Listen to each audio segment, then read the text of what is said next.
మన నోటి నుంచి కూడా దేవుని మాటలు రావాలి కదా. నా వెంట చెప్పండి. ఒప్పుకొని విశ్వాసం గలవారై మృతి పొందిరి. విశ్వాసము గలవారై మృతి నొందిరి. కనుక ఇప్పుడు మన ఎదుట ఉన్నటువంటి భాగ్యమ్మ ఆంటీ భౌతిక దేహం మనకేం జ్ఞాపకం చేస్తుందంటే ఆమె మృతి నొందింది.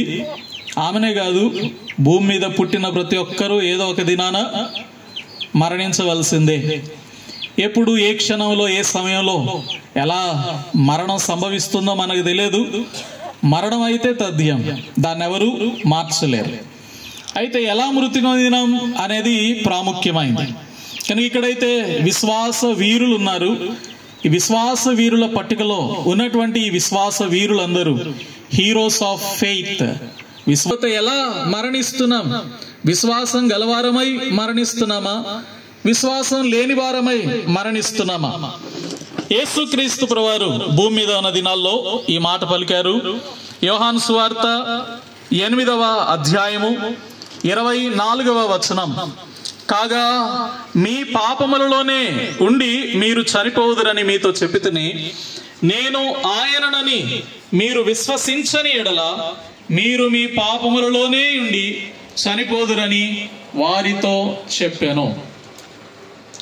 నేను ఆయననని మీరు విశ్వసించని ఎడల, నేను ఆయననని మీరు విశ్వసించని ఎడల పాపములలోనే ఉండి చనిపోదురు.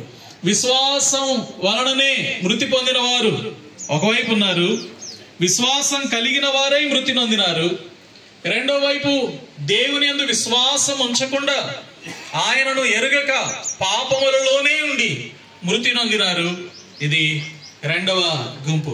కానీ ఈ భూమి మీద మరణం అందరికీ తథ్యం. అందరం ఒక దినాన మరణిస్తాం. కానీ విశ్వాసం గలవారమై మృతి నొందుతున్నామా? విశ్వాసం లేని వారమై మృతి నొందుతున్నామా? ఇది ప్రాముఖ్యమైన సంగతి. కనుక మన ఎదుట ఉంచబడిన ఈ భౌతిక దేహం భాగ్యం అంటే ప్రభునందు విశ్వాసం ఆ రీతిగానే మరణిస్తే మనకు నిరీక్షణ ఉండదు.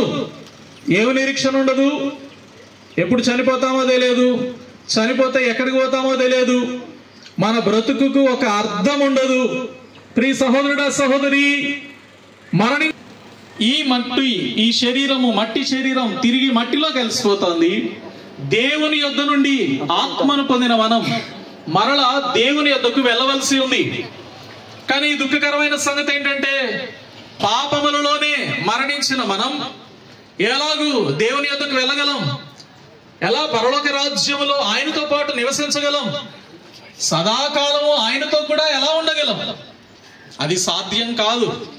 కనుక మనలో పాపం ఉంటే మనం పరలోక రాజ్యం ప్రభు దగ్గరికి వెళ్ళలేం.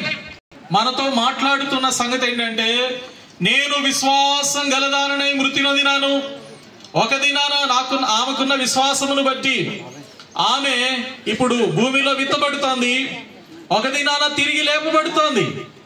బలహీనమైన శరీరంగా విత్తబడుతోంది, బలమైనదిగా లేపబడుతోంది. ఘనహీనమైన శరీరముగా విత్తబడుతోంది, ఘనమైనదిగా లేపబడుతోంది. క్షయమైపోయే శరీరంగా విత్తబడుతోంది, అక్షయమైపోయే దేహముగా ఆమె లేపబడుతోంది. భూ సంబంధమైన శరీరంగా విత్తబడుతోంది, మహిమ కలిగిన దేహముగా ఒక దినాన లేపబడుతోంది. ఆమె అదే విశ్వాసంతో మృతి నొందింది. ఇక్కడ కూర్చున్న ప్రియ సహోదరుడా, సహోదరి, ఈ మాటలు వింటున్న ప్రియులారా, యేసు క్రీస్తు ప్రభువారి యందు విశ్వాసం ఉంచితేనే మనకు పాప పరిహారం.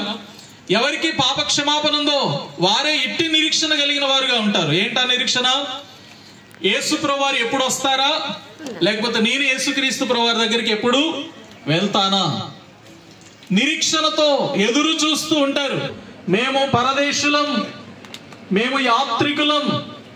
ఈ భూమి శాశ్వతం కాదు, ఇది స్థిరమైనది కాదు, ఇది నిత్యం ఉండేది కాదు. మన నిత్యం ఉండేవి కావు, అదృశ్యమైనవి, కంటికి కనబడనివి ఉన్నాయి. పరలోకం ఉన్నది, అది దేవుని చేత నిర్మించబడుతున్న నివాసం, పరలోక నివాసం.